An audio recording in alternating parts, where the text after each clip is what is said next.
Welcome back to Heavy-Duty Conversations. In this episode, we're thrilled to have Jerome Armstrong join us. An expert in high-intensity training and nutrition, Jerome, a personal trainer with a background in bodybuilding competitions, brings a wealth of knowledge to our discussion. Join us as we delve into different workout protocols, explore Jerome's unique diet regimen, and uncover the workout program he follows to prepare for his next bodybuilding contest. So grab your coffee, sit back, and welcome to Heavy Duty Conversations. Today I have Jerome Armstrong. Very good name, Armstrong. Sounds that you have already very strong arms.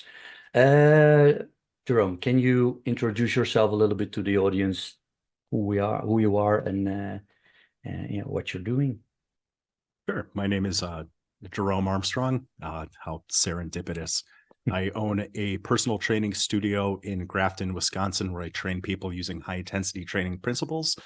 And I put out a number of YouTube videos around high-intensity training, the carnivore diet, and I create those mostly as additional information for my clients, but also for my own entertainment and satisfaction. Okay. Can you share your journey a little bit, how you got into high-intensity training? Did you start with a higher volume, or did you start immediately with the high-intensity training protocol? Sure. So I've always had an interest in fitness, but I didn't really start lifting weights until I was about 18.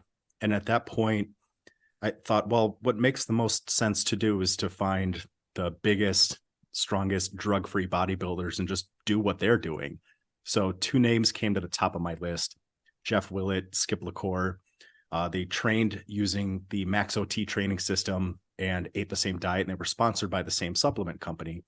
So I trained in that style for many years, basically 5 days a week, kind of a bro split with body parts, but still relatively low volume compared to conventional bodybuilding.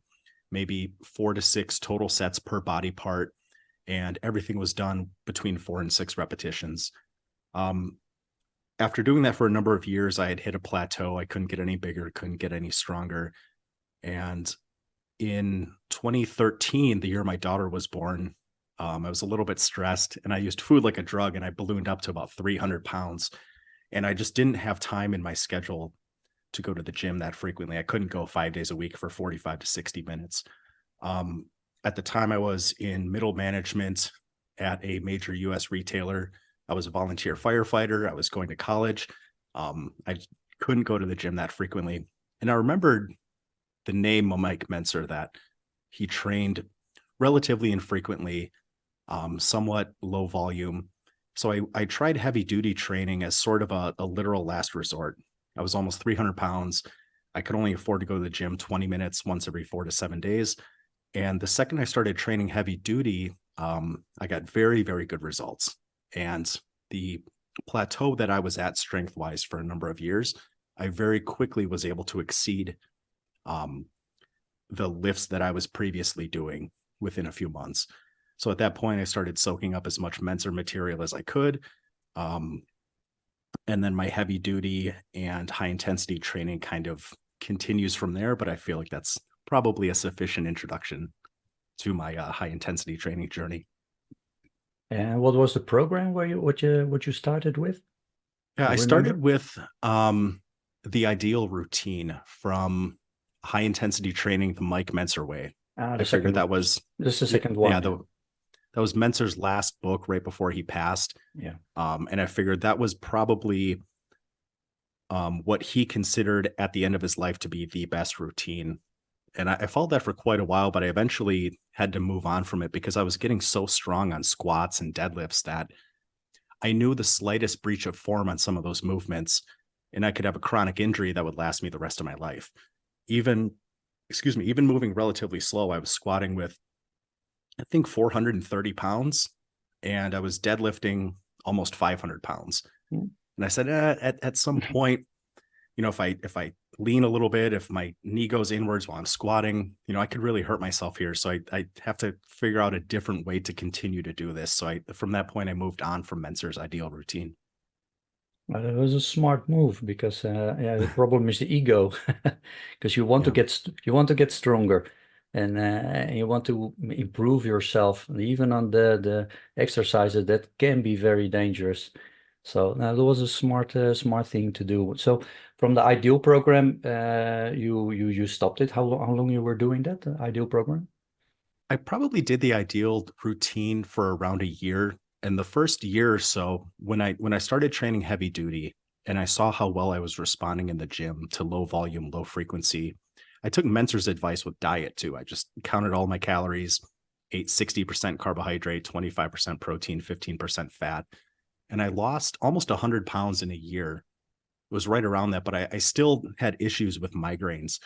Um, so in moving on from Mentor's ideal routine, I said, okay, HIT principles definitely work, but I have to find something different. So I just hopped on YouTube, started looking for high intensity training.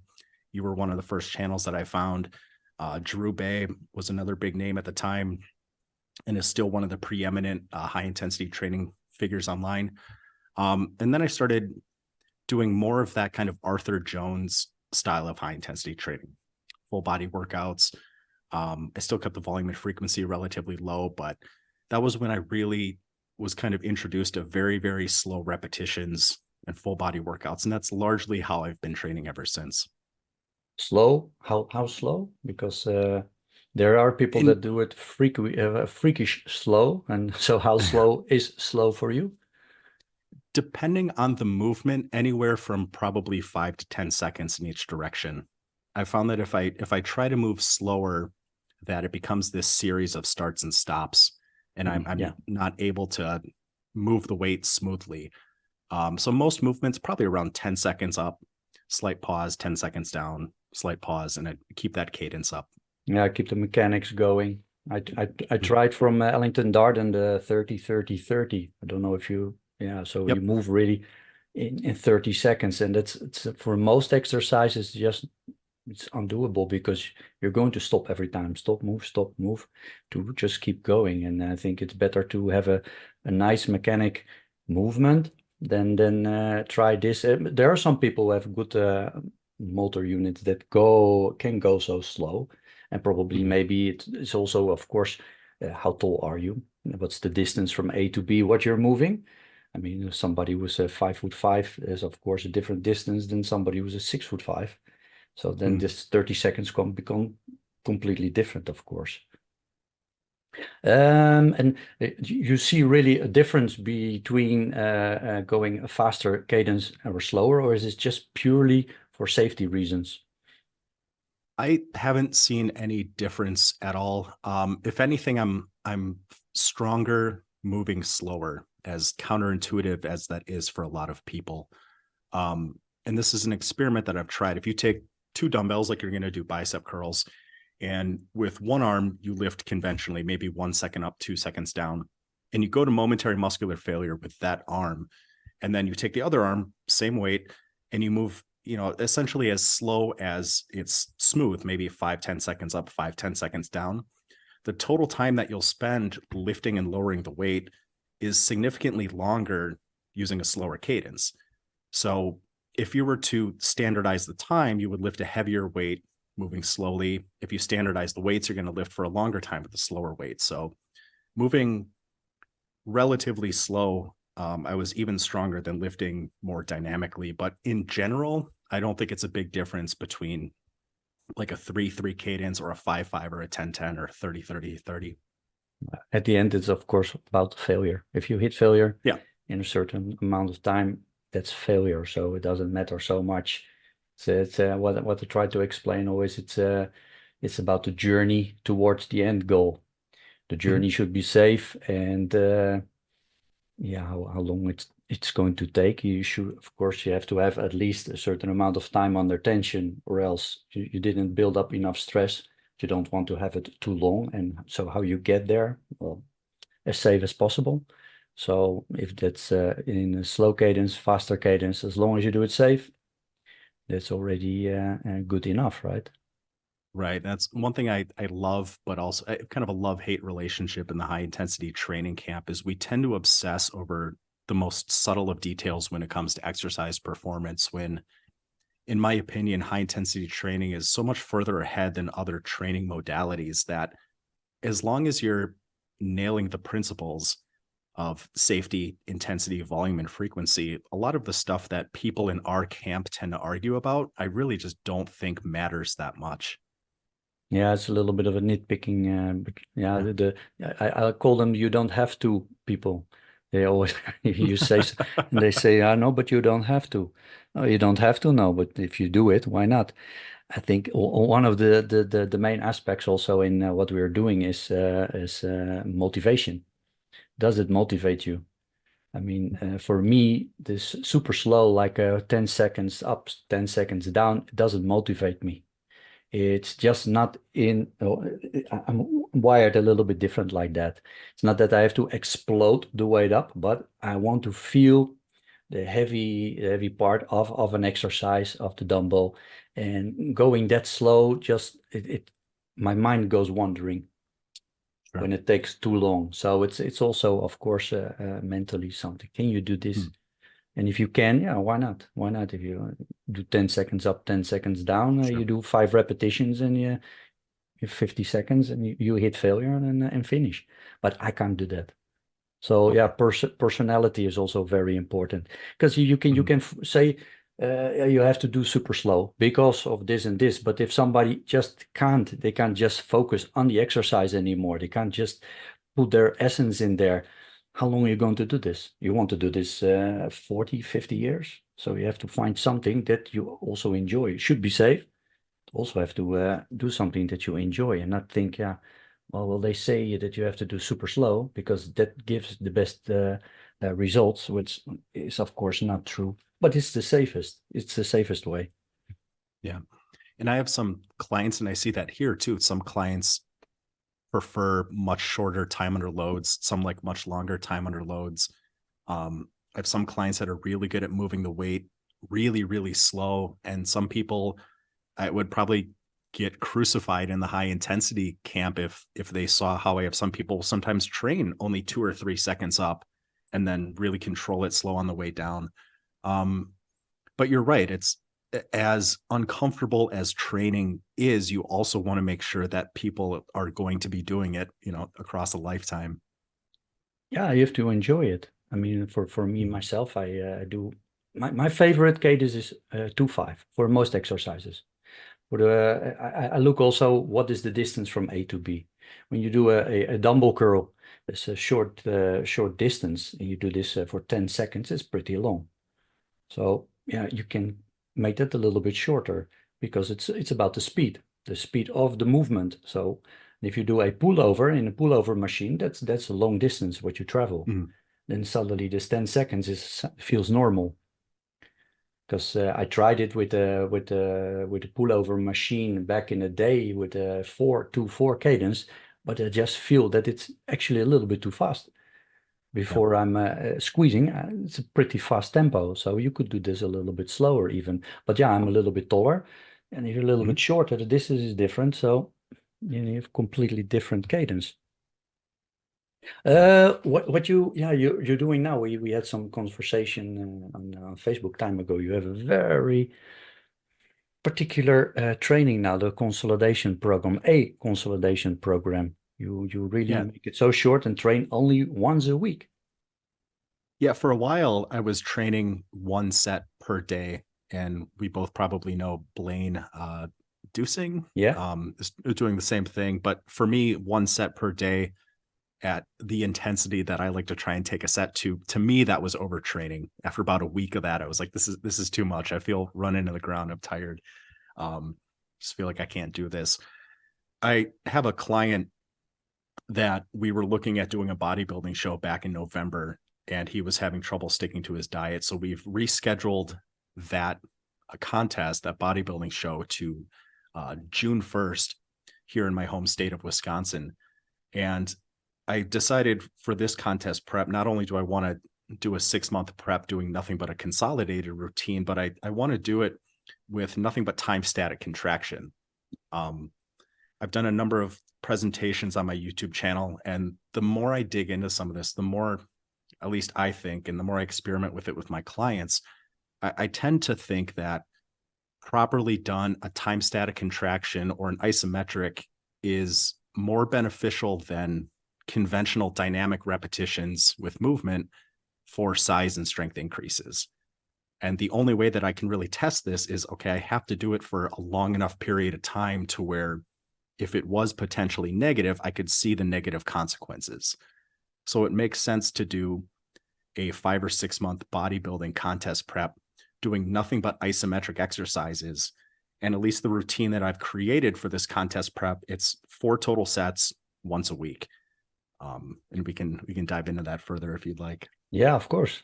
I think people would love to hear this because it's so unconventional. That Yeah, and for the last few months, I've only been doing 3 sets once a week, and sometimes I just miss a week of training, or sometimes it's every 10 days or so. I don't think the frequency is that important. I've had no loss of strength, no loss of muscle, sometimes only working out once every 2 or 3 or 4 weeks. But when the routine I've been doing has basically just been a big 3, some kind of pushing movement, a pulling movement, and a compound leg movement. And if I did horizontal movements one week, then the next week I do vertical movements, a vertical push, a vertical pull. And if I did a leg press, then the next week I'm doing a hip hinge. And that pretty much rounds out everything.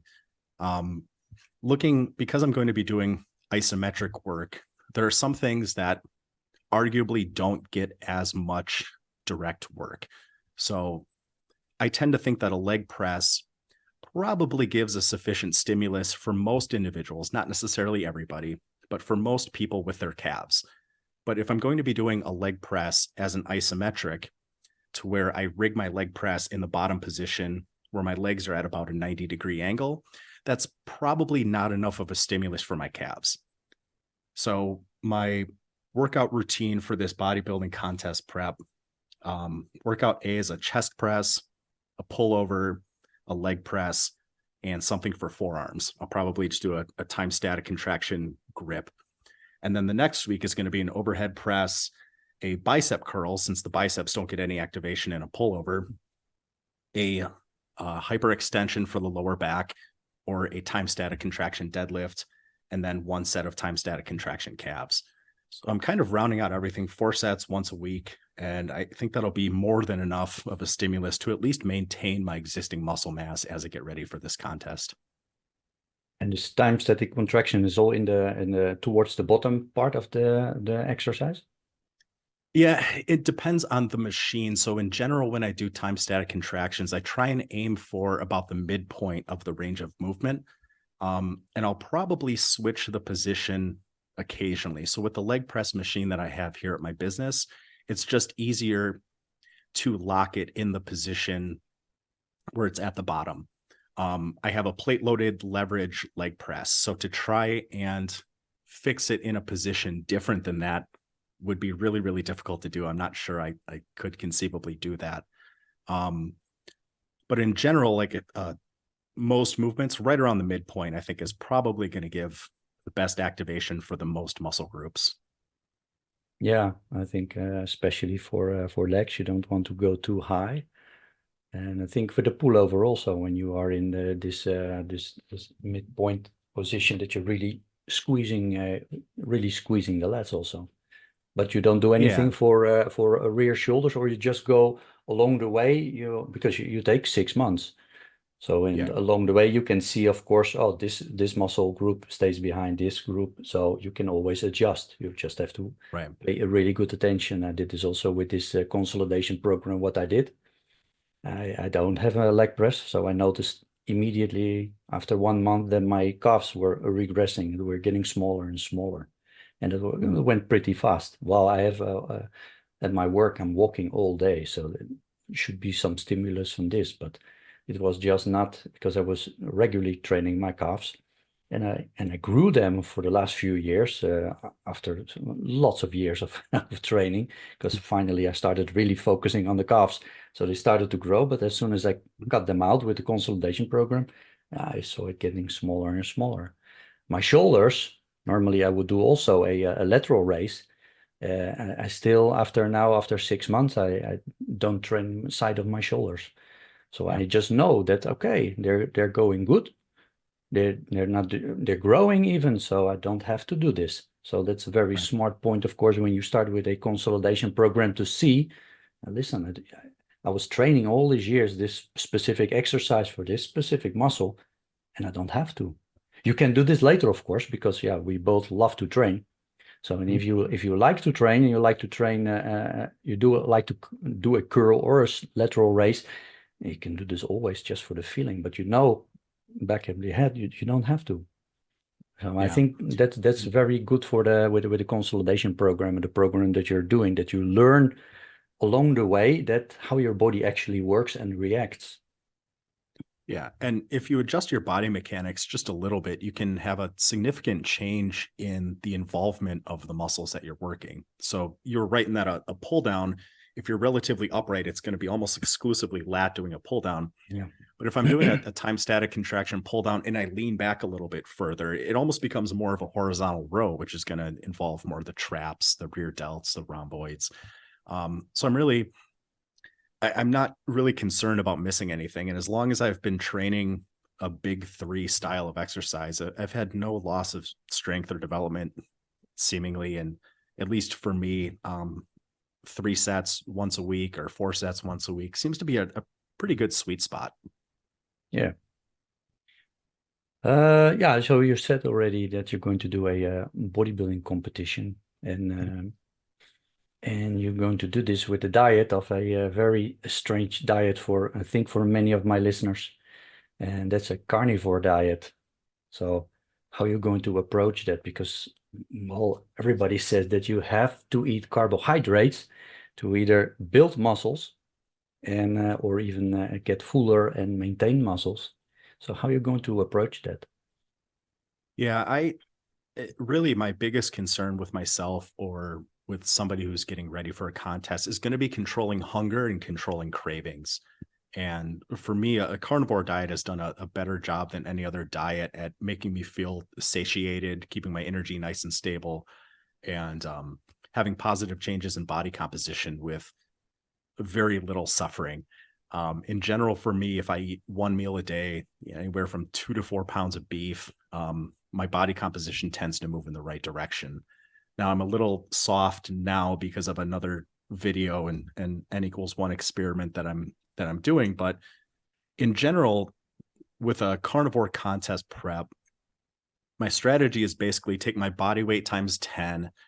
That's going to give a loose so-called calorie amounts. And then based on that, I know how much beef and how many eggs I'm going to eat every single day. And I'm just going to walk that formula right in.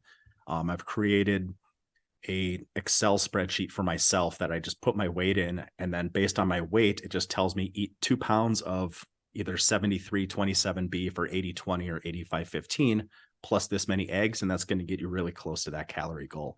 So I'm just going to walk that all the way in and make it as easy as possible. With respect to like muscle glycogen, which is usually the big thing that you need, energy in the gym to do your workouts, you want to come in nice and full. I would respectfully disagree with people that say you need carbs in that regard. If you've followed a low carb diet long enough and have really become fat adapted, Jeff Volek and Steve Finney did a great study in endurance cyclists where they had fat adapted athletes that had no carbs for I think a minimum of a year, might have been 2 years. And they found that these cyclists, when consuming a post-workout shake of mostly fat, replenished muscle glycogen as fast as people that were carb-fueled athletes. So once you're fat adapted, you'll get muscle glycogen back and you'll have as much muscle glycogen as anybody else normally would. But it takes time for that adaptation process to happen. So I have no concerns at all about strength loss in the gym, not having enough muscle glycogen on the day of the show. There's some people like Jonathan Griffiths, Robert Kraft. I mean, there's a couple other low carb, ketogenic, or carnivore bodybuilders out there. We're certainly having success on the bodybuilding stage without carbohydrates. But to me, first and foremost, it's about controlling hunger and controlling cravings, because when you're dieting strictly for 6 months, you need to stick to that diet, whatever it is. and falling off of your plan is only going to sabotage your contest prep. Yeah, what your idea is about? We talked about it, or of course, and we both know. But for many people who follow me, this is all abracadabra. This is impossible. First, I hear you talking about the meat 80-20, 80-10, 80-30. What do you mean by that? That's I think the protein and fat content. Yeah, it's just how fatty or how lean ground beef is. And for me, ground beef, like I'm a single dad, so I need to eat relatively cheap. So I eat a lot of ground beef. I don't eat a lot of steaks, and I have a lot of eggs. And to me, what's the cheapest but also highest quality food that I can put in my body? And the more, and with contests I've done in the past, the more simple you can make a contest prep, generally the better. So if I know every single day, no matter what, I'm going to have 2 pounds of beef, well, then it takes pretty much all the guesswork out of it. The only thing I have to do then is how fatty or how lean is that beef going to be? And then how many eggs am I going to have? So it makes it very, very simple. Yeah, it's not like the regular diet that you have to really sit there and put some app and calculate everything, because you have to go for the 60% of carbohydrates and the 15% of protein and a little bit of fat. I mean, as a carnivore, you just eat, and when your body says stop, it stops, and you had enough protein and enough energy. Um, yeah, you say you don't need carbohydrates for muscle glycogen. How would your body then deal with this? How would your body make this glycogen itself? Yeah, so your body makes all the glucose that you need through a process called gluconeogenesis. And this can happen from dietary sources, fat or protein, or it can happen from body fat or in emergency situations from body protein as well. So your body makes all the carbohydrate you need. Um, I'm of the opinion that short of very, very few scenarios, most people shouldn't consume any carbohydrate at all. I think as a species, I think humans are obligate hypercarnivores. And I know that especially within nutrition science, this is a very niche opinion and one that's not very popular. Everyone thinks you're going to have a heart attack, but it's been cool to watch the carnivore movement gain a lot of traction in the last 5 or 6 years. Yeah, people somehow confuse about what you really need to eat. And I think that everything what your body can makes itself, you don't need to eat. You can eat it, but you don't have to. And one of these things is, of course, glucose. Your body can make it itself in the exact same amount as what it needs. It needs 1 microgram. It's going to make 1 microgram. It will not be too much, not too little. But yeah, I hear so many stories of people that, some video from Mike Menzer from back in the day saying that because of the gluconeogenesis, it's going to take it from your muscle. Mm. Yeah, if you're eating a standard diet and you don't eat enough protein and not enough carbohydrates, so only fat and a little bit of protein, then yeah, eventually your body can take it from other proteins and that's in your body. Or if you Mm. have not enough body fat, I had this myself with an experiment that I wanted to fast for 5 days, a water fast. So 5 days, no food. I had to stop it at 4 because I just noticed Mm. that my muscles started to hurt. And when I went back to the gym, I just noticed my strength was gone. And not just because I didn't have any glycogen in my muscles, but they lost strength for months. Mm. So, but because I was already lean, it was just actually stupid to fast that long. If you don't have Yep. enough body fat in your body, then your body goes after a few days because fat is very important for your body, also for your hormone. So it's going to take it from your muscle. So if you're fat enough, you can fast in long enough. It's not going to take it from your muscle. But in Yep. my case, after 4 days, I just started to notice it. I just was lying in bed and my back hurted and my shoulders hurted, Mm. and I didn't train. So yeah, so then yeah, when you're too lean, then it can take it from your own protein, of course. But if Yep. not, I mean, so many people are fasting for a week, 2 weeks. My wife did it also for a week. She ate one time in between. and nothing happened. You're not going to Yeah. die. You're not going to drop dead. Your body's going to take all the fat, all the energy, what it needs, it just takes it from your Mhm. fat reserves, makes glucose for the muscle action. Absolutely no problem. And Uh, that's for- not uh, just me. That's not just me or you saying that. Dr. Ben Bickman at BYU has a number of, he's one of the preeminent researchers in the United States around insulin and low carb diets. And he's very quick to say in a lot of his presentations, if you have an appreciable amount of fat to lose, you're not going to lose muscle when you're fasting. The fasting is so muscle sparing, but once you get down to 10-ish% body fat or a little bit less, then yeah, your body will tap in to muscle to try and get what it needs in terms of glucose. And that's pretty much the only available substrate at that point is muscle mass. yeah, I think also that your body starts to make extra growth hormone just to preserve the muscles. That stops after a while, of course. I think after 3 days it reaches its peak, Yep. and then after that the chances are that you're going to take it from your muscle mass and until that time. But of course, what you said already before, you have to be adapted. If you and I think if I see from my own experience from the people around me, the older you get, the harder it gets. Like Mm-hmm. my kids are in their 20s, early 20s. And they just said, "Oh, what you're doing, I'm also going to do." I said, "Oh, well, good luck." And they had absolutely no problem with not eating for 2 days while they are eating carbs. Yeah, they're teenagers, and they Mm-hmm. just. But if you see the older you get, and there's something along the line that as soon as your mommy takes her from your the breast milk, they're going to feed you carbs from that moment on. It's all high carb, high carb. And the older you get, the more you actually break the system. Your body, when you become 30 or 40 or 50 or 60, your body did not have to make its own glucose ever.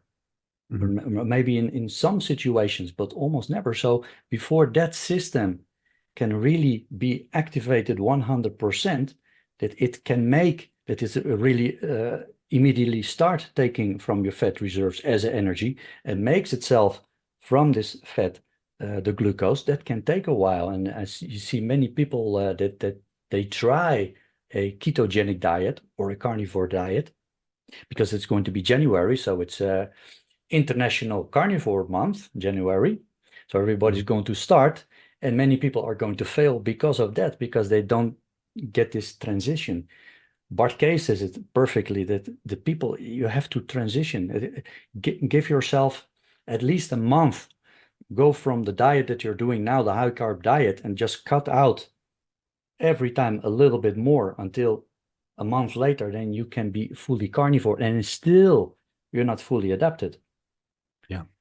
That takes even longer for me to really feel that I was fully adapted, that I say, okay, I just if I don't take food, if I wake up tomorrow and I don't feel hungry, then I can stretch that for a few days and it's absolutely no problem. But it took at least 1 year before my body was fully just jumping from energy from food or energy from my body. That takes a while, and people, yeah, they're in a hurry because they want to lose lots of weight, and they hear so many incredible stories about the carnivore diet or even a ketogenic diet, Mm-hmm. and then they feel miserable, and they blame it on yeah, there's of course no fiber in there. You miss out on all kinds of vitamins, and yeah, that's the problem. But that's Mm-hmm. not the problem. I've been now hyper carnivore, so I'm not fully carnivore.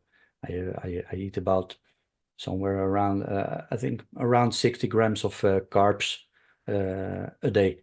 Some days I Yeah. don't eat carbs at all. Sometimes it's a little bit more. It's just, but no vegetables for 6 years. Fruits, once in a while. So I do not get the vitamins from that also.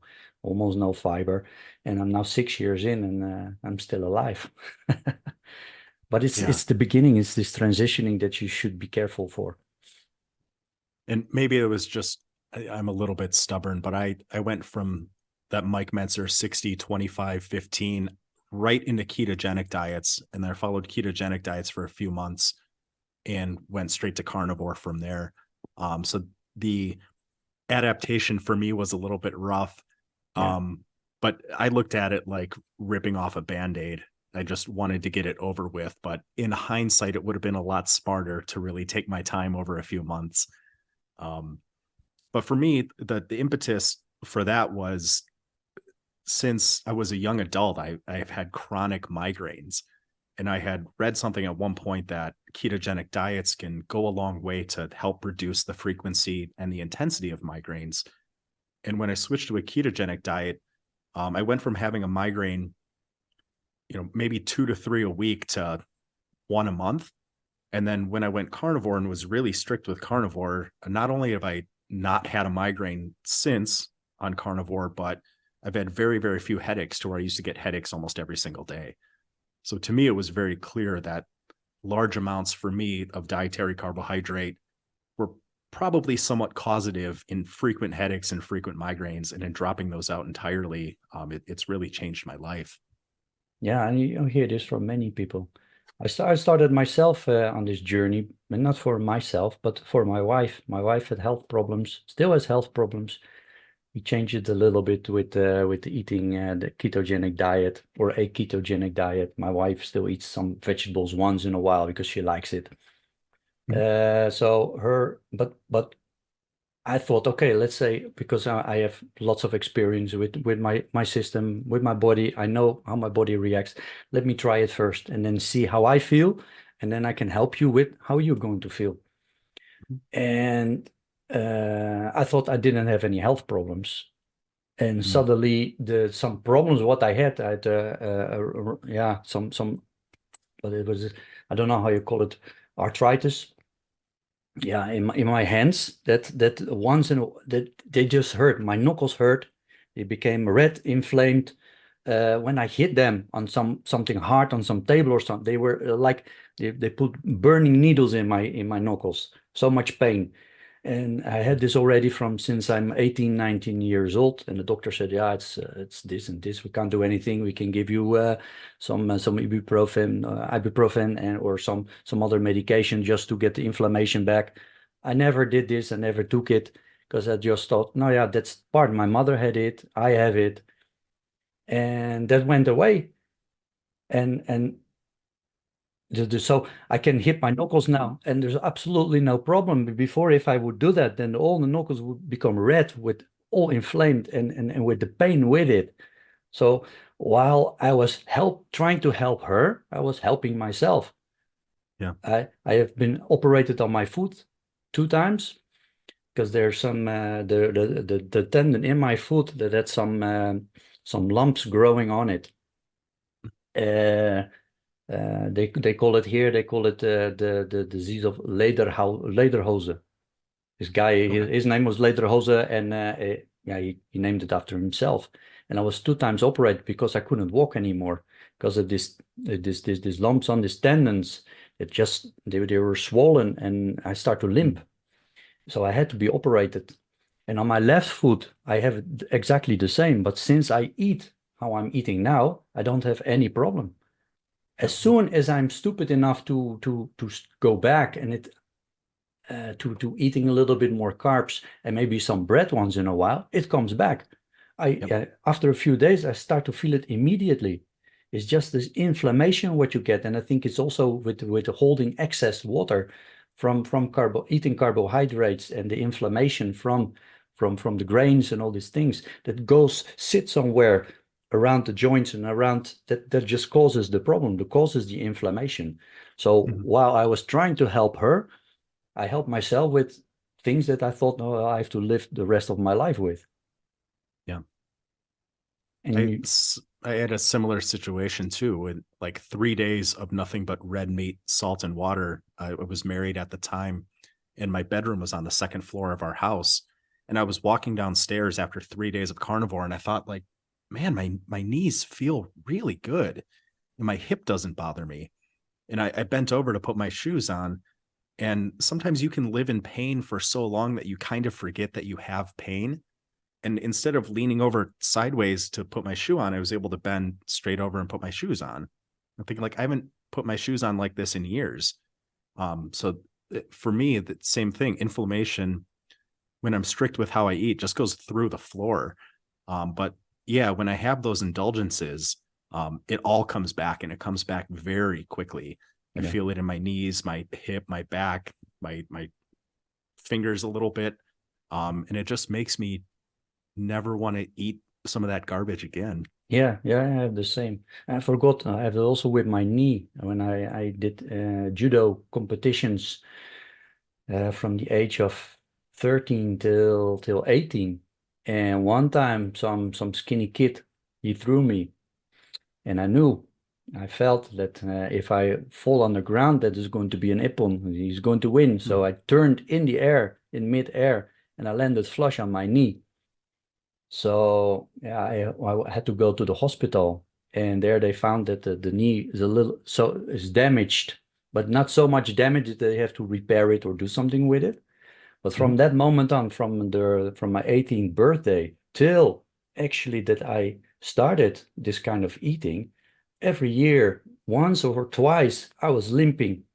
And it could be from one moment to another. It's just it was not constant. But when the weather changed, and in the Netherlands, we have here, I live near the sea. So you have this watery, cold weather. And when Hmm. that is my right knee, I was limping. And it could be just Hmm. from one moment to another, it was gone. That I was sitting for a while, go stand up, and it's gone. And sometimes just stayed for days. And since I eat like this, it's not there anymore. I don't have it. And I thought, no, I have to live with it for the rest of my life. With many of these things, they just tell you, or it's because you're getting older, or yeah, we don't know anything, we can't do anything about it. All these nagging pains that people are talking about. I have pain in my shoulder Hmm. and all these things. Yeah, it's getting older, or it's just that it's too much damage from exercising or whatever. And as soon as you go and eat in this way, it can go away. And then Yeah. you think, yeah, there's a little bit more to it. Yeah, exactly. Your clients, because you're also a personal trainer, Yep. and you train them in the same way that you train yourself. Do you make programs specific for high intensity training, heavy duty? Uh, how are you going to do Sure. that? Sure. So I think I was a little naive when I opened up my business. When you're a personal trainer, you probably think, if you're relatively new like I was, that you're going to be getting a lot of athletes, people that want to look better naked. When in actuality, most of the clients you're going to get are probably people that have just come out of physical therapy. Maybe their insurance doesn't cover any more PT and they want to kind of continue what they're doing.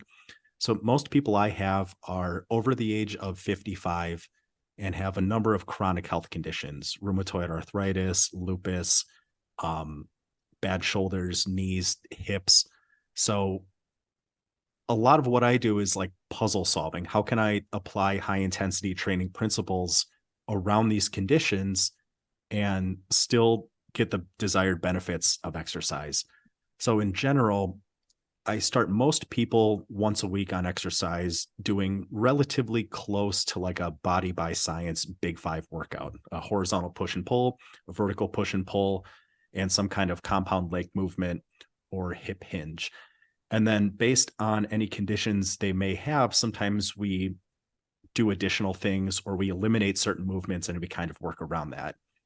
So someone that has rotator cuff issues, we won't do an overhead press. We might do internal and external rotation of the shoulder. If I have a client that has had a knee replacement or doesn't have any cartilage in his knee, we might do a leg extension right before the leg press to kind of pre-exhaust the quads. So we're not using a lot of weight on the leg press.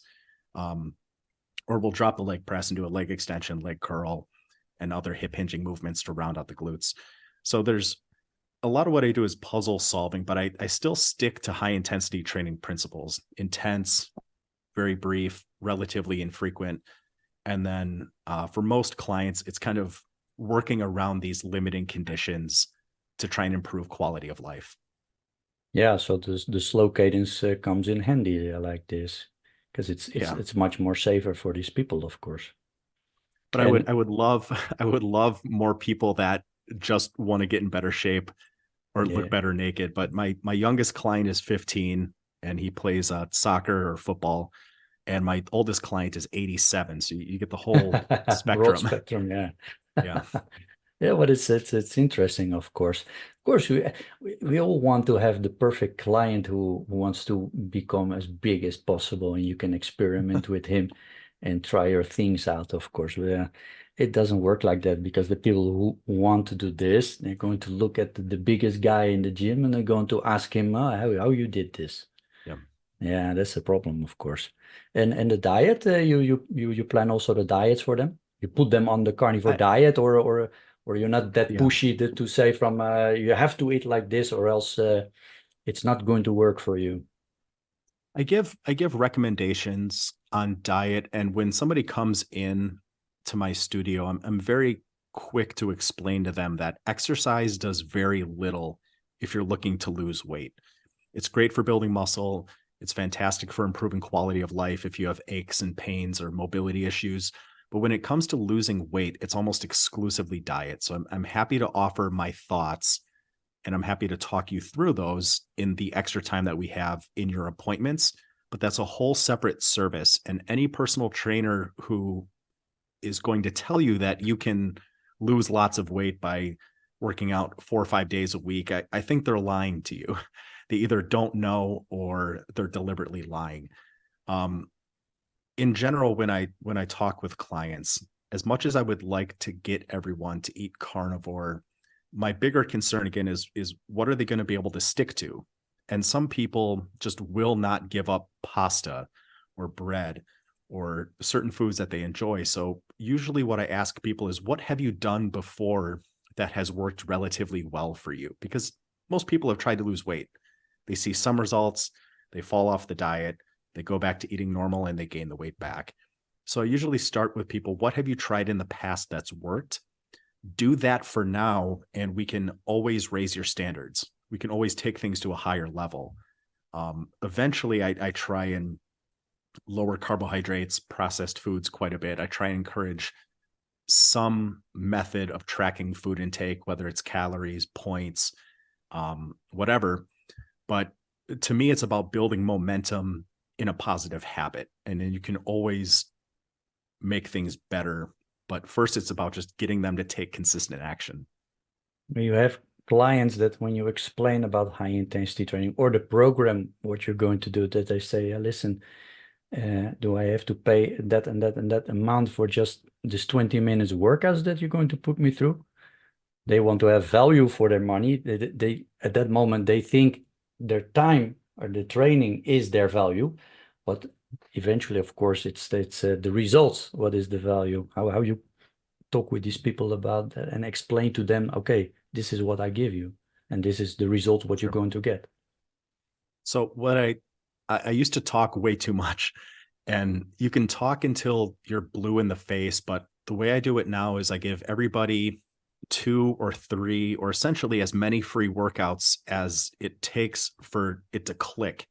Because we could talk about training quite a bit, but until you actually sit down on a machine and you're pushed really, really hard, you can't put that into words until somebody actually experiences it.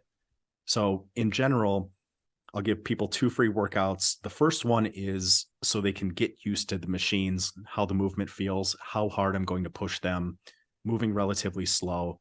And then the second free workout is so I can go back and compare their performance to that first workout. So I can, or the third compared to the second, however many free sessions I give them, I can say, listen, you came in here this first week or last week, you did 100 pounds on the chest press. We did it for 45 seconds. 2 workouts later, you're up to 125 pounds for 90 seconds. And when I can actually show them that there's been improvements training only once a week with a relatively brief workout, that's better than me lecturing at them about high intensity training. And then the other thing I do is after every 12 or 24 weeks of training, I put all of somebody's numbers onto a graph, and they can actually see the weights that they've been using tracked over time. And I give that to them usually a week or two before they're due to pay me again. So I can say, look at what, yeah. That's look at your motivation. performance. Yeah. Look at your performance coming in here 15 to 20 minutes once a week, but look at how your numbers have gotten better over the last 6 months. And every client I've had from 15 to 87 has had strength improvements of 30 to over 100% in a 3 to 6 month span. So when you give them that chart, it's, if I just tell them that you're up in weight, you're up in time, it doesn't mean anything. The weight always feels heavy. But if I can give them something that shows them that they're stronger, and if they can feel that when they're doing things over the course of their regular life, that bag of groceries is a lot lighter. My shoulder doesn't bother me as much. I'm not limping when I go up the stairs because my knee is stronger. Those quality of life improvements are better than anything I can tell them. So it's kind of a hard sell. I just have to get people to feel high intensity training and then experience it for a relatively brief amount of time, 6, 12 weeks. And then I can show them, like, look at how much better you've gotten in the time that you were here. Yeah, that's the most motivation what you can give them, of course, the results, what they get from it. And how long are the sessions for these people? What you give them 1 hour, 50 minutes, and from this is how much percentage training? So I normally book 30-minute appointments. We don't do any warm up. I just have people come in and they start on the first exercise. And if it's somebody that has certain health issues, because we have to do more, sometimes I'll book an hour and their actual training routine will take maybe 30, 35 minutes. But for most people, 12 to 20 minutes for their whole workout routine. It depends a little bit on the person, but after we finish every session, we kind of recap. This is what went well. This is what we need to improve upon. And this is how your performance was compared to last week. Do you have any questions? How's your diet going? Or we talk about other goals that they have in that time. Yeah, you're not just walking around, because the last gym that I was training, you had also these personal trainers, and they're more busy with other things than really personal training. I heard the conversations what they had with their clients. It was what they saw on TV last night or the last soccer match, while the client is training, they're just looking around, doing other things, and they just go to the next exercise. And I think a good personal trainer is there one-on-one. Do you train people in your own facility, or do you? So I have my own facility. So I've picked out all the equipment that I have here. And on rare occasion, I do train couples or groups of people. But when I do that, it's only one at a time. Yeah. I really think given how easily exercise could hurt somebody if you're not using proper form, or if you do something incorrectly, I think personal trainers have a tremendous obligation to make sure that these sessions are being done as safely as possible. And you just cannot safely observe multiple people at the same time. So I'm not a fan of group exercise. No, me neither. Me neither. It's just that's just, I think, purely for the money. That's it. I think a good personal trainer should be one-on-one, looking at you, writing down what you did, and make a plan for the next time. I do this for myself also. I think you do this also. If you're training yourself, then you write down what you did and then assess what has to be changed. And I think good personal trainer does this also. I tell people too, the hardest thing that somebody is going to do when they're in here and they're exercising, especially if they're new to high intensity training, number one is sitting still. And you probably see this all the time. Somebody's pushing really hard and they start wiggling around. Number one is sitting still. And number two is breathing correctly. And I just keep telling people, when you're coaching someone, you should only talk when you need to make a correction. So yeah, you need to be hyper observant of a number of things and then only instruct when necessary. And the biggest things I keep telling people is sit still, relax your neck, keep breathing. Yeah, yeah, it's of course completely different on what everybody was teaching you, that breathing out when you push and breathing in when you pull, or when you release again. And but when you do the slow cadence, you really have to just normally breathing, and as soon as the exercise becomes harder, automatically you're going to breathe also faster to get Yep. all the oxygen in a short time. Mhm. So that's also a thing, of course, with your slow cadence, what helps for these people. Do you like set extensions? Do you use them? Do you Yeah. think they give some value, some extra, I mean, a drop set or something that you say, well, I drop a little, a hit failure, take a little bit of the weight off, go again. Does it really have value, or is it just, well, Yeah. spending more time and spending more energy that you could use for the next exercise? Sure. I love them in my workouts.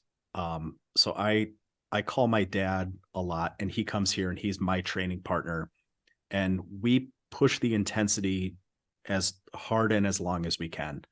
So most of the time that we do legs, it's very common for me to throw up after the leg press. So we will push things as hard as possible. Then we'll do forced reps. And once there's nothing there with the forced reps, we'll just do negatives, or we'll do static holds. And we'll push these sets as high in terms of intensity as possible.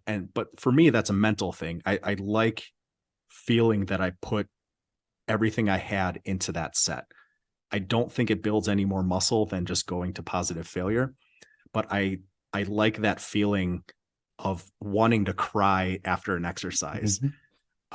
With my clients, I use those set extenders or advanced training principles. I'll use them relatively early on to show people that they're capable of pushing harder than they probably are. But I've also learned that when I have someone that's relatively new, I can't push them too hard too fast. I've had Yeah. some people that have come in here for their 2 free workouts, and I've pushed them so hard and they just won't come back after one workout.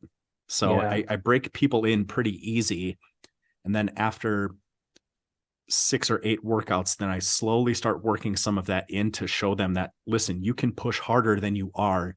But then once they've been doing it for 12, 18, 24 weeks, by that point, I've backed off and I don't have to do those anymore because I know how hard they're pushing. Yeah, I But had this in the past also with people who are experienced in training, but not in high intensity training, that they just can't push themselves to the limit of what is necessary to make one set work. That with the pre-exhaust, that I explain somebody that is already training for 10 years, a higher volume, and never did something like this. I explained before what we're going to do.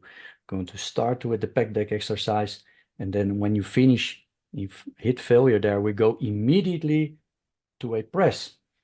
And so while he's doing the pec deck and he hits, well, somewhere towards failure, because he can't train to failure because his mindset says stop, stop, stop, and he's going to actually stop while we push a little bit further. So I help him a little bit with an extra, and then I say, okay, now we go to the press. And he just looks around like, huh, what? He's just you. Yeah, I explained to you. We go immediately, and while you're explaining, 20 seconds later, while he's on the press. So it's just this whole this mentality part. What you say already. You have to build this. You can't take somebody just from the street and push him as hard as he can. You can't. And then that's most it's just mental. Even it's not even physical. It's just mental. Your body scream, your mind screams, stop, stop, stop. All kinds of alarm bells are going, and this you have to go through. And this is something that you either have, you can maybe build, but not everybody can ever build that. Not everybody can actually do that. And I noticed that maybe you notice this also with your clients, that women can do it better than men. If you say to a woman, push and push, especially with a leg press, because most women are pretty good with the leg press. My wife also, she loved it. Just this pushing and just this. You have to build this, of course, mentally also, but they can push further mentally than the guys. most guys are wimps. It's true. Yeah. And it's an interesting point that I read a study on it recently. When most people think they're done and they can't do another repetition, most individuals have like 3 or 5 more reps that they're capable of doing. And yeah, you do have to break that in easily. And especially if you have somebody that's brand new to training, because they've never strength trained before, their results will be very, very good, even if they're not hitting failure or even coming that close to failure. So you can really kind of take your time with somebody that's relatively new. For the most part, I don't want bodybuilders in here. I usually don't want people that are somewhat experienced in strength training because they're not open to new ideas. Yeah. I have one client that does CrossFit 4 nights a week, and she came here because she wasn't getting any results with CrossFit, but she liked the community. Her friends did it. She's met people doing that. It keeps her from going to the bar. But even having done CrossFit for years, after 3 exercises, halfway through her workout, we had to stop and she had to sit for almost 10 minutes before we could finish the workout because she was just sweating and breathing really heavy. Yeah, and I was thinking, okay, CrossFit athlete here, I'm going to break this woman. I'm going to put her through the ringer. So I learned a lesson that day too. Yeah, it doesn't work like that. But yeah, that's the danger with your passion for training people, passion for high intensity training, and with your own background and how far you already are in your high intensity journey, that it's very difficult to place yourself into the shoes of a beginner. That what they experience is something they never experienced. For us, it's normal. For us, we want to go through that barrier. And for them, this barrier is unknown. So for them to push through it, and of course, you do not have to train to absolute failure. There's along the line, there's this end point is maybe 1 or 2 reps before. But you don't know when, of course, this 1 or 2 reps before failure is. But somewhere between that point and failure is the stimulus already. Only we try to be 100% sure we stimulate it. Yeah.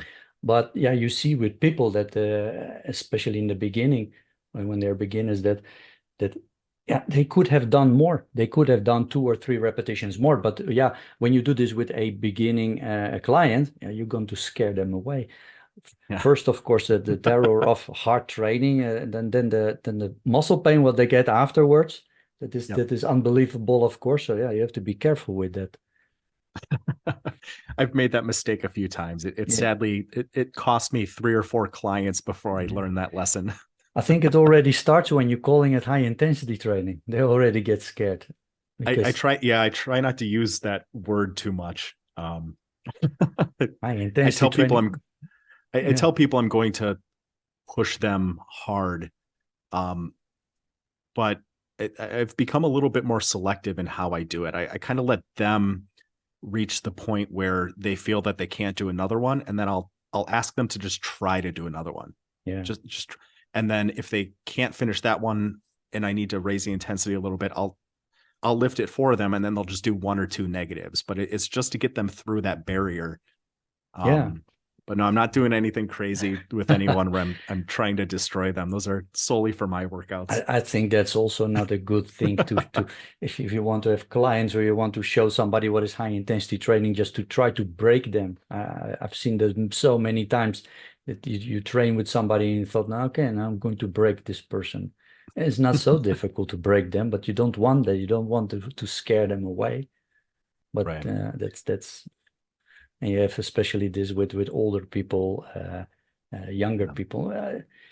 They're just, they're not mentally there yet. So you have to build it up a little bit. Now, if someone is a personal trainer and they're a little bit maybe condescending towards this training style, then I don't hold anything back. I've had 3 people over the years I've done sessions with like that. Okay, you don't think it works? Come here and I'll put you through a workout. And then I destroy them as safely possible. And then they get it. But yeah, it's somebody that's new off the street, somebody that's a potential client. No, don't even come close to that. Don't do that. if they just think, yeah, it's just one set. So yeah, normally they do 4 or 5 sets and then 3 or 4 exercises. And then you tell them, yeah, just do one set to failure. And they say, yeah, but it's not enough. Then when you put them through it, they know it's enough. Yeah. And if that set is done, I have always some the thinking idea about it, that if you finish your set with a good compound exercise, and after 15 or 20 seconds, you're thinking about doing another set, you didn't train hard enough. Yep. After that, it should be done. You don't want to do the same exercise. And if you would do it, you would not even get 1/3 of the repetitions what you would do with the same weight. If you train hard enough, if you just finish and you have immediately time to look at your telephone or look around or things like this, you don't train hard enough. Right. If I finish my whole workout, I'm not a nice person. You don't want me to be around. I don't want to talk with anybody. I'm not happy. I'm not friendly. I just want to be just want to be left Yeah. alone. And for the next 1, sometimes even 2 hours, I'm just living in some twilight zone. Yep. And that's I that's find for that I need naps a lot after some of my workouts, especially if I do a leg day. I just want to sleep for an hour. And yeah, same thing. I don't want anyone to bother me. I finish my workouts. I have to sit on my bench and just kind of be in my own head for about 15 minutes and kind of recollect myself. Yeah, I train at the end of the day, 3 o'clock, 4 o'clock. If I go to work, then around 5 o'clock. So from 5 o'clock, I have my workout half hour, and after that, I'm just only eating, resting, and I go to bed. So, and then I have my whole sleep, all my nutrients, all the night. But I'm not a nice person. So then you know, and it's good. I am. If I also when I go to the gym when I went to the gym, I'm antisocial. I have Mm. headphones on. I don't want to be bothered. I say maybe hi to some people, but as soon as I'm training, I'm training. I'm not talking with you. I don't want to talk with you. I'm busy with my training. And Yep. afterwards, if you want to talk with me, okay. But I'm not going to be very nice. I'm not going to be rude or something, but I'm not going to talk with all kinds of stories. No. If I go train, it is for the training. And I said, and that's one of the reasons why I stopped going to the gym.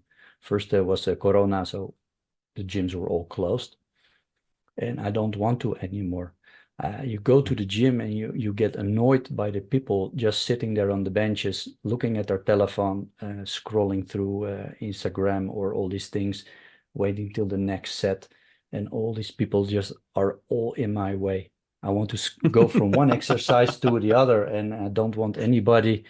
And if they're training, I have no problem. But if they're just sitting there, and I'm from the old school, and back in the day, then when you go to the gym, you go train, and if you see somebody training alone, you just go to them and say, "Hey, listen, can we do this exercise together?" And it's absolutely no problem. And now, Mhm. when they're all alone, and you ask between the sets, how many sets? And they're looking angry for you. Can I go in between while they're taking 1 or 2 minutes rest? Yeah. And they look at you like, "Are you crazy? I'm using this machine." So it's Yeah. this whole mentality in the gym. I really don't like it. Mhm. They bother me, these people. So I'm happy that I have everything at home. I can do everything. My gym is open 24 hours a day. I can go whenever I want. Yeah. So yeah. And you've built a couple of pieces of equipment that you have, haven't you? I did. Yeah, I did make for the legs. I made some lever arm Mhm. because when I started, I really had only had free weights and a belt. So I made for because I did belt squats, but I don't have these thin plates. I have thicker. They're smaller but thicker.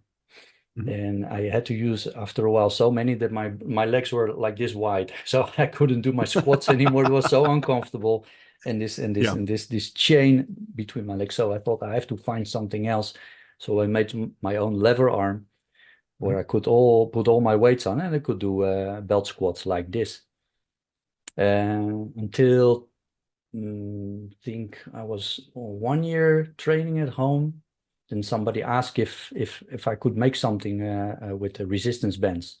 Never did this, so I thought, oh, it can be interesting. Can be interesting for YouTube. Make some videos, see what it is, and see how it works. If see how I can make it work, because yeah, they're not the perfect tool, of course. The resistance curve is completely different. So I started trying that. Did this for 1 year or 1.5 years, and now I'm back to the free weights with just a dipping machine, a pull-up bar, some bars, and some weights. So all the machines that I made myself. The training is all many times experimental, because I can experiment whatever I want. If I see like I read some book from Kevin Dye.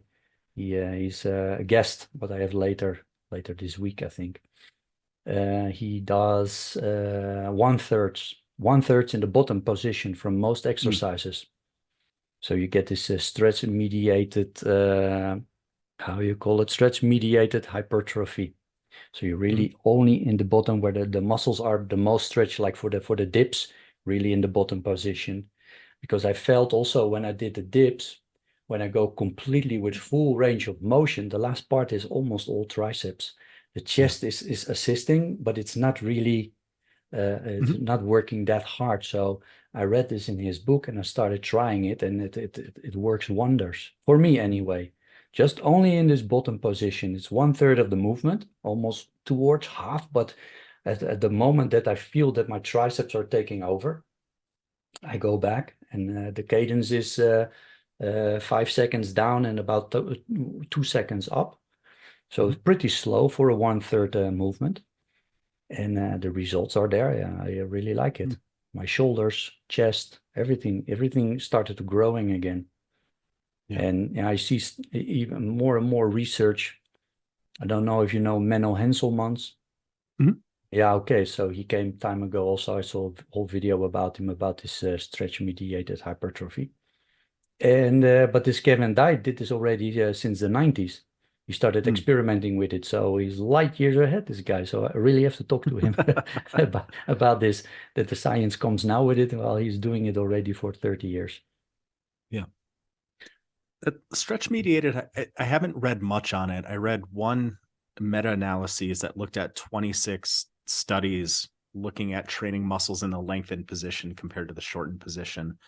And what that meta-analysis came to the conclusion of was they got twice as much muscle growth training in the lengthened position compared to the shortened position. Now, these were 26 studies that only did isometrics. And I don't know if it's necessarily more advantageous to focus on that position of the range of movement. If you were to really do a well-controlled study, but if you look at a fundamental principle like the length-tension relationship, which you're probably familiar with in muscles, you get more tension when a muscle is lengthened compared to when it's really, really shortened, because you get better cross-bridging between the actin and myosin filaments. So if you think about that, the number of cross bridges that you form and the quality of those is going to be the prime determinant of how much muscle you're actually stimulating to grow. If you can't get muscle fibers to connect, you're not going to be able to contract them and stimulate growth in those fibers. So it makes sense that because you get better cross bridging in the lengthened position compared to the shortened position, that it may be more advantageous to work lengthened compared to short. But by that same reasoning, then there's also a very narrow position in the middle where you get optimal cross bridging. And that's one reason why I'm such a huge fan of isometrics or time static contraction, is there's a very narrow window about halfway through a muscle's range of movement where you get optimal cross bridging. So I think the studies showing benefit in that regard happen because you're cutting out the portion in the range of movement where you get the least ideal type of contraction.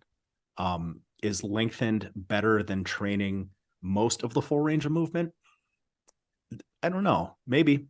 I'd like to see some studies done on that. But to me, it's just, if you look at it from fundamental principles, those studies do make sense. And I think within bodybuilding, and fitness in general, there's this huge overemphasis on going full range of movement on every exercise. But if you look at how a lot of like really high-end bodybuilders train, they're doing shoulder presses for a couple of inches because they're mainly trying to hit the medial delt and the upper traps. They're doing chest presses, maybe the bottom third or so, because they're trying to keep the tension on the chest instead of the anterior deltoid and the tricep. So doing dips with a 2-5 cadence in that bottom third, maybe it's because you're keeping the tension, or maybe you're having better tension because of the length of the muscle. But also, if you're right, the more you push up in a dip, the more it's shoulder and the more it's tricep. So you're keeping the tension on the muscle that you're trying to work. So they're interesting studies. I don't know how much the actual strengthened length of a muscle actually contributes to hypertrophy, because there's some people that suggest when it's stretched out, you get micro trauma, and that might contribute to hypertrophy. I don't know if I necessarily buy into that, but just looking at the length tension relationship, I could completely understand how that would be a potentially effective way to train for certain muscle groups. Yeah, So that's a very long-winded way of saying, yeah, I think the way you're doing dips is great. Yeah, because I notice my shoulders, my triceps not, the outside of my triceps for the dips, not a long head. And it probably is because also because of the range of motion, because I noticed that it even becomes harder for me when I use the same cadence. The exact same cadence is harder for me when I only do the bottom position than when I would do the full range of motion. I can do less repetitions with just a short movement with the same range of same cadence as I would do the long. This shorter and it's really, yeah, it really stretches my chest. I think I really see some big difference between training in one way or the other way. But maybe it's just because my body is not used to it. Maybe just the change of the way you're contracting, that could be already a stimulus. Yep. I Who think knows? that's John. I think John Little says that sometimes. He says, "Don't underestimate the value of a novel stimulus." I think that's a John Little quote. But yeah, and if you're staying in that bottom or relatively lower position in a dip, you're going to have a longer lever anyways. The more you straighten that lever due to body positioning shortens and it becomes easier. So if you're doing dips for chest, that's a great way to do it. When you do dips, do you have your legs forward or backward behind you? Backwards. It's more towards the feeling when I try to get is like a decline press. So it's not straight up and down, but I'm going to lean forward. So when I press, maybe show it from this way. When I press, I'm going to lean a little bit forward and I press that way. So it's not straight up and down, but it's really towards the chest. And it's the complete chest. As soon as I go so deep, I really feel the stretch all the way here. And my shoulders are, they're feeling at the side of my shoulders. Don't know if you can see it like this, but I don't train the side of my shoulders already for 6 months and they just blow up. I really have to be careful that they're not overgrowing everything. So, and the other thing I was going to ask when you do dips, have you seen how Vince Caranda recommended dips, where instead of having your body upright, you kind of like make an angle with your body, and I think that helps you lean forward a little bit more. Yeah, I think so. Helps you get a little. So whenever I pull my legs back, it tends to make me more upright, and it's harder for me to lean forward when I do dips with my legs back. But I'm with you. If you want it to be more chest, you got to lean forward, but it's to kind of jackknife your body into like a 45-degree angle with your legs down and forward is a little bit weird for a dip, but I do like how it changes your center of gravity and makes it easier to lean forward. It's also difficult when you're using heavier and heavier weights as an extra resistance to put yourself in that movement. And while that's true, when I'm doing it, I'm just leaning forward, put my head down, that I'm already going a little bit forward, and to put your legs up and all these things. And when you have, I'm using at this moment, I'm doing, when I do negative only for 8 to 10 repetitions. And then I also have a cadence of 5 seconds lowering. Then I'm using at this moment somewhere, I think somewhere almost 60 kilos extra. Oh, okay. So that changes it then. That changes. Then it becomes a little bit more difficult to position your legs in a certain way that it becomes more like some circus trick. I was just thinking about like body weight squats. How alter. If you can, but yeah, only if you just need to body add that weight, much weight. Ooh. No, that's difficult. I can. Or sorry, dips, not squats. Yeah, dips. Yeah, yeah. I can do with regular dips. I also use something like 40 kilos extra. So just for normal dips, but it grew for the last half year. It just went up like crazy. Actually, I started experimenting with negative only because we talked about it already. That you want to try and imitate the consolidation program. Yeah, and that's the Colorado experiment. The Colorado experiment. Yeah, that's a lot of negatives that I got the idea also from Arthur Jones to just try only negatives just for a few months and then see what it happens. And then once a month I do just normal full range of motion, just normal repetitions, and then see if my strength also goes up with this, and it still goes. Yeah. How you want to? Yeah, there's how you want to? There's a lot of experiments that I would like to try. And we were talking before you started recording about the value of just trying something for yourself and seeing how your body responds, and then maybe drawing inference to other people. So at some point, yeah, I would like to starve myself down painfully thin, lose a bunch of muscle, and then see how much I can put back on without getting fat in 30 days. Tim Ferriss kind of recreated that in his book, The 4-Hour Body. Obviously Casey Viator was a genetic freak, probably using steroids for the Colorado experiment, but for my own entertainment and efficacy, I think it would be fun to try that. But I have a lot of things that I'm trying right now with this contest prep. I'm finishing a video on time static contraction, finishing another video on prolonged fasting. So I've got a lot of irons in the fire right now.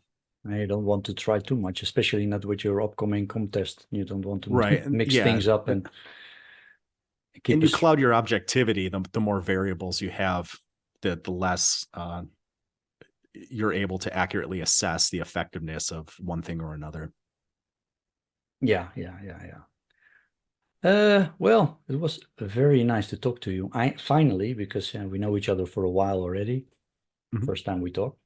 Before we end this, where can people contact you for personal training? Your YouTube channel. You have maybe more online services that you can give. Yeah, if you just search for either YouTube or Facebook for Jerome Armstrong, my name's on the Zoom video here. You'll find me. There's not too many of us out there. You'll find me. You can reach out to me that way. Most of the training I do is in person. I only have one phone client. I usually don't like phone clients because it's significantly more work on the back end. But if someone is bound and determined to reach out and talk to me, I love conversations like this. I love talking to people. And that's just for training or also for the carnivore diet, what you're doing? Training, diet, life advice, whatever. You can ask me. You ask me anything you like. I'll keep it straight with you. Okay. Well, anyway, I post all your links, post them down below in the box, so everybody can check them out. So thank you for talking with me, and maybe if people like it, we talk again for more information. Pleasure. Yeah. Okay. Thank you very much, Jerome. Thank you. Have a nice day. You too.